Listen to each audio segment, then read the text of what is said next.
Sarah, what was your reaction to what Russell had to say? I have been one of the biggest fans of Russ. I feel like I've been driving the bus. This show, we got him spread everywhere. Right? On the desk. Not me as much. I mean, Nick is.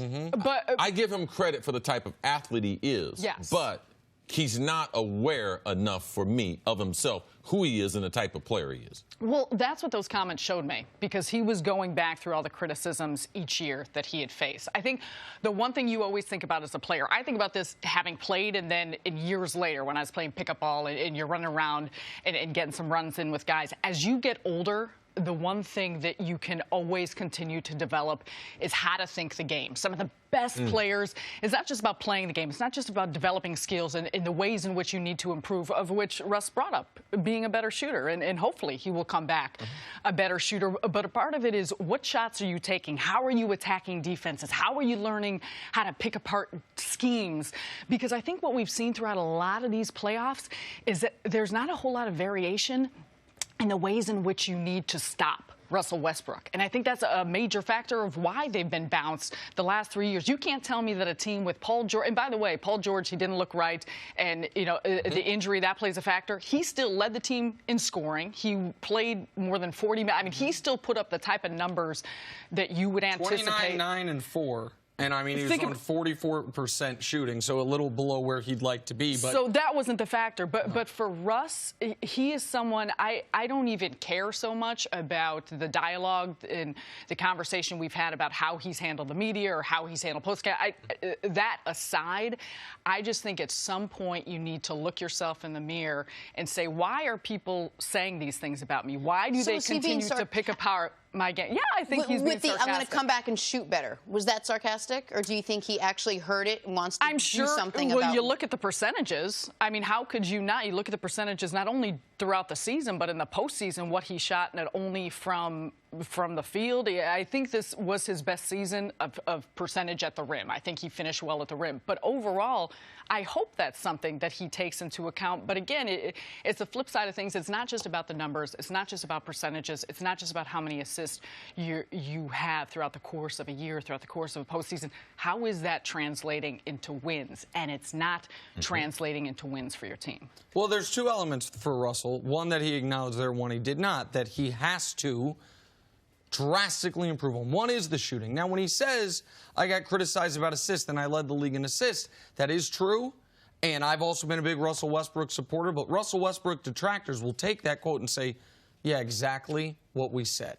Like that you are so focused on your individual numbers that you can be a selfish player even while leading the league in assists. Now, I don't think that's totally fair, but I also don't think you can simply say, I led the league in assists, therefore my usage rate is not way out of proportion. Therefore, I'm playing smart, efficient basketball. But if it is as easy as, okay, I'm going to come back next year and be a better shooter, then I wish you'd have done it 5 years ago, but amen, go do it. Well, he's also a volume shooter. Like when people make comparisons of, oh, maybe later in his career he can improve his shot, and maybe he can, but when people bring up Jason Kidd's name or they bring up other, those guys weren't taking that many. They realized their limitations. They realized they weren't a better shooter, so they weren't taking the quantity of shots until they improved that aspect of their game. And it also meant they were taking easier and smarter ones. Yes. Like when you're taking fewer threes, it's because they're the unguarded ones. They're the corner threes. Russ doesn't take a lot of those corner threes because he has the ball in his hand so much, so he doesn't get the easiest three. But the other thing Russ has to improve on, and I feel like this is a point you've been making for as long as I've known you, C, is the attitude that I love from him on the court, the brooding anger, it extends everywhere. And while I don't care about the media stuff, everyone that covers that team in their season postmortem has talked about how the organization has taken on his personality in a negative way. The organization, the locker room is tense. The locker room is on edge. The locker room has a brooding feel to it that it does not win, that it doesn't if he's out. When Paul George was taking over the reins, they said there was a distinctive shift in the locker room when Paul George got hurt and Russ took back control of that team. And it was pregame and postgame, and I don't know that that is the best way to approach your job, if you will, over a long 82-game season. I think by the time you get to the end of it, some guys are worn out mentally. And so those are the two things, the shooting and his approach to the season, that Russ has to improve on to be the player that I believe he can be and should be. And you shouldn't care about the media stuff, because it's all a part of what he's supposed to do. Because part of his leadership is they're not asking those backup players the questions after the game. So your job is to give a message that is consistent with the organization and the team. So Russ, he suffocates this team.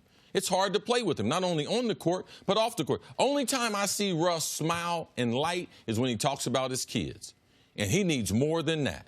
All right? So this energy that he plays with, typically the thing that is the thing going to get you your success, it's also going to be the thing that lead to your demise. And with Russ, it doesn't make sense for him to consider. Now he said, okay, I'm going to improve my shooting. You shot 36% in the playoffs. All right? Won't you be a little more aware of the shots that you're taking? Because I believe he can get a lot better, because I played a lot of basketball. I'm still playing in 2 leagues. But I can't play the way I used to be able to play.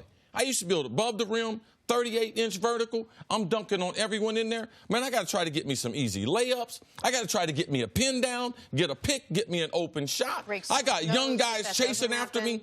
I can't do the things that I used to be able to do. I'm aware of that when the game starts. Russ is not aware. A good shot 3 years ago in the NBA is not a good shot. Russ's favorite shot is a million miles an hour. Just wait a second. 1,000,000 miles an hour. He drives straight at you. He goes to the right or left elbow and pulls up for a 15 to 17-foot diagonal jump shot. That might have been a good shot 5 years ago. But in NBA analytics, all these smart people I got around me, they will tell you that is not a good shot. And for him not to be aware of that.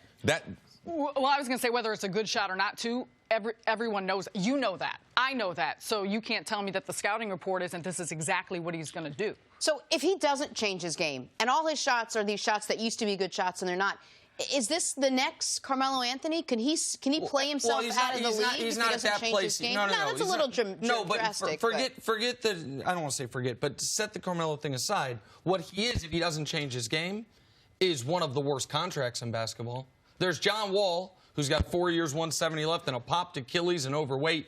And then people that think now all of a sudden I'm being too harsh on Russ after always supporting him, I just want to know, if he comes back the same player, what good player would you trade 1-for-1 for him? Well, this is when he's making $40 million a year. But the contract is a perfect point of what does Oklahoma City do now? I mean, they are stuck in a position of which they're so far over the cap. They don't have a lot of moves they can make. And I wouldn't put this all on Russell. I mean, yeah, is it decision making? Is it how he shoots it? Well, part of it, what do you do with a guy that doesn't shoot very well and can play make? You put shooters around him. Mm-hmm. They don't have shooters. So I would also attribute some of the ways in which he does make decisions on the court a product of the fact that the personnel around him is just a bunch of, you got a lot of tweeners, a lot of athletic guys, a lot of guys that they have put the roster together predicated on how they play defense. And so that's where you're stuck, and there's not a lot of moves at this point they can make given their financial situation. Thanks for watching. Subscribe here to get the latest from the show. Also, be sure to check out more of the best clips from First Things First, or go watch a few segments from our other shows on FS1.